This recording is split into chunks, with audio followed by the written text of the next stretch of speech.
झूठहू के हाला जाने लो नाम हमर होवे मधुबाला काहे तू कइले बाड़ो झूठहू के हाला जाने लो नाम हमर होवे मधुबाला तोया जब तोके पियाई दूध हरदी हरदी हरदी तो होई सहनी दी के लगी पर पढ़े पढ़े पढ़ी होई सहनी दी के लगी पर पढ़े पढ़े पढ़ी होई सहनी दी के लगी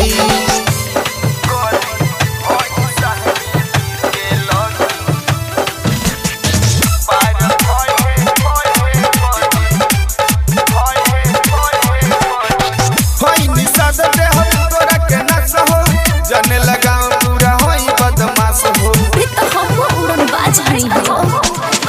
कब से ढेर लोग पीछा बा पड़ल पैसा लुटल सब कुछ ना करल भीड़ से सब तो हो जाई सरदी सरदी सरदी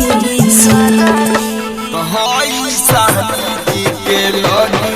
पर पढ़े पढ़े पढ़ी होई सहनी दी के लगी पर पढ़े पढ़े पढ़ी होई सहनी दी के लगी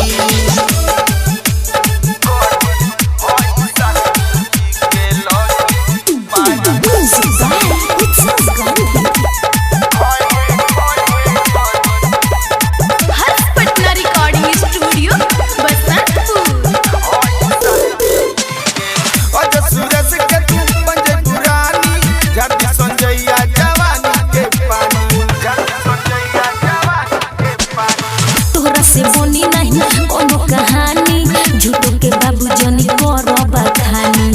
काहे बोलता रोई तना बेदरदी बेदरदी बेदरदी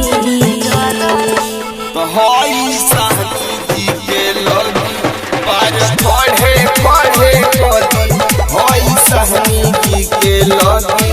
पर पढ़े पढ़े पढ़ी होई सहनी दी के लगी काहे तू कइले बाड़ो झूठहू के हाला जाने लो नाम हमर होवे मधुबाला काहे तू कइले बाड़ो झूठहू के हाला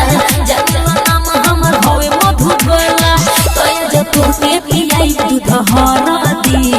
हरदी हरदी तो होई सहनी दी के लगी